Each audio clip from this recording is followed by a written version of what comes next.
Hey guys, Booligan here with Booligan Airsoft and Shooting Sports, taking a look at the newest version of the Classic Army CA24 LTR.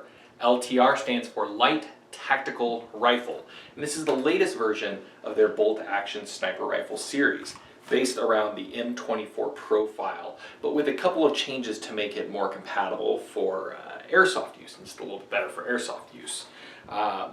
This is, my understanding, about 30% lighter than the previous Classic Army M24 style rifle, and it really feels well balanced. You have obviously a polymer stock. On the LTR model, you don't have the complicated adjustable length of pull setup. It's just a simple rubber butt pad. However, you do have sling mounts at the rear and at the front, and they include another bipod swivel, which allows you to mount, or it allows you to mount a bipod. So another sling swivel allows you to mount a bipod on the front. You have a wide forend here. It's not narrow like on a VSR-10.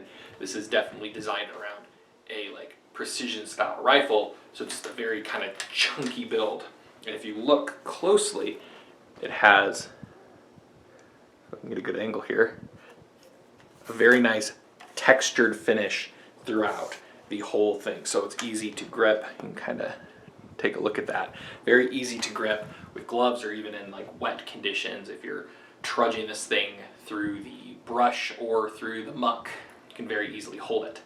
It is a long rifle. The barrel on this thing is extremely long, hard for me to get in frame, and is terminated in a obviously an orange plastic tip here. This whole front end screws off, but it leaves the barrel kind of just dangling around in there. So I need to open this up and actually see what is left over after I take off that orange plastic tip. You have a scope rail for mounting standard 20mm rail mounted optics or accessories, and overall, aside from a couple of, you can kind of see some of the casting lines through here on both sides, top and bottom. Other than that, the build quality, look and feel of this is really quite great. It does have a standard oval shaped bolt knob, but it's easy to quickly access it in order to recock the rifle. Now, the older LTR had a couple of growing pains, had a couple of issues. First one was with the magazines. It was very easy to just kind of bump the magazine the wrong way and all of your BBs would shoot out. Obviously, that's not good. You don't want that to happen. So they've redesigned the magazine so that that is no longer a problem.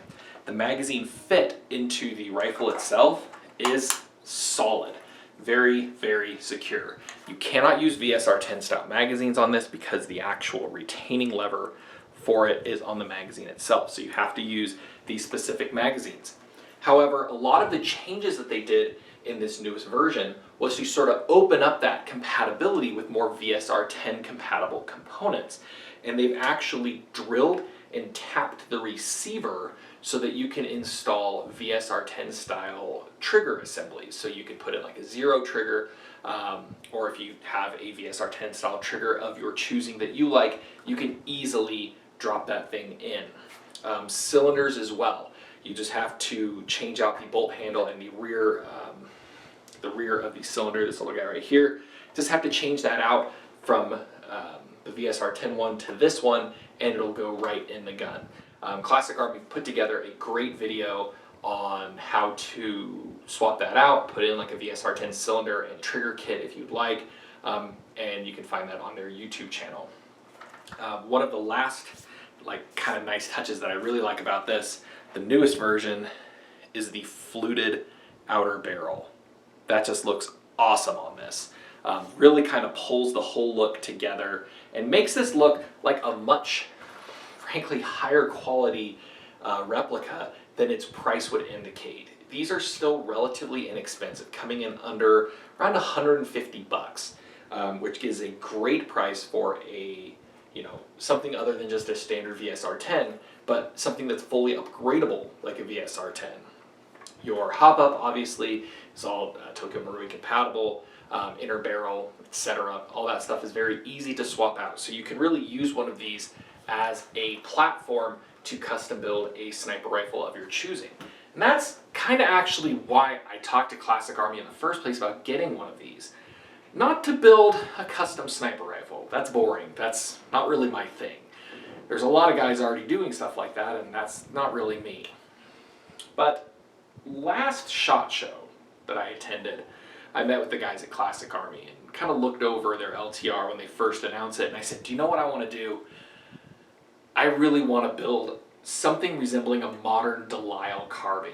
Now, if you don't know what a Delisle carbine is, it was a World War II bolt-action 45 ACP rifle. Not really a sniper rifle because it didn't have amazing range, but it was designed for just sneaking behind enemy lines and just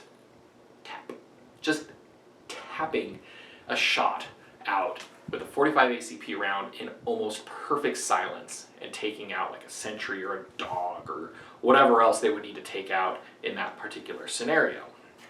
They are known for basically being entirely suppressed. The whole front of the barrel is just a big integrally suppressed barrel. Very short. They have iron sights on the barrel. They're not equipped with optics, and that's how this build will go as well. And they had a pistol magazine. We'll just use kind of a Glock guy. Something like this. Just kind of hanging out the bottom. And I see those and I'm like, man, I want to do something crazy like that for Airsoft. What's a good platform for it? And I figured this is a good platform to do it a little bit more modern justice. Obviously, I'm going to be going with an integrally suppressed barrel, and I'm going to be going custom building the suppressor and modifying the stock to fit it. And then I'm going to be doing some modifications because I'm going to have a very short inner barrel at that point, probably around yay big, 4-inch inner barrel. So my velocity is going to be lower. I'm going to have a lot of wasted airspace if I am, manipulating the bolt the entire way. So I'm going to be doing some stuff to short stroke the piston, and if nothing else, you're going to have a very short, extremely quiet bolt action rifle with iron sights. So it's going to be designed for kind of short, mid-range use, good for CQB or field use. I may add a cosmetic magazine up front, or I may talk to some 3D design and 3D printing gurus to figure out a way to use like a spring pistol magazine to feed it from here all the way up, because it actually feeds from up here, just like on a VSR 10. So we'll see what I'm able to do to make that work. But if nothing else, it's going to be a very interesting looking project here coming down the pipeline. So many thanks to Classic Army for sending this over, and we'll be discovering more things about this as the project goes and as I kind of build it more and open it up a little bit more. But for now, with my brief testing in it, just some brief accuracy and consistency testing, it's shooting very consistently at around 430 FPS with a .20 gram BB. So for like an entry level, moderately high FPS sniper rifle platform, it's kind of perfect. And if you want to upgrade it, you can absolutely do that. Like I said, they've changed the whole receiver so that you can add VSR 10 trigger components and just really trick this thing out however you want. So stay tuned to the channel, the Instagram, and the Facebook page to see what all I end up doing with this very pretty rifle from Classic Army. Stay tuned for more videos on that for sure. Thanks for watching.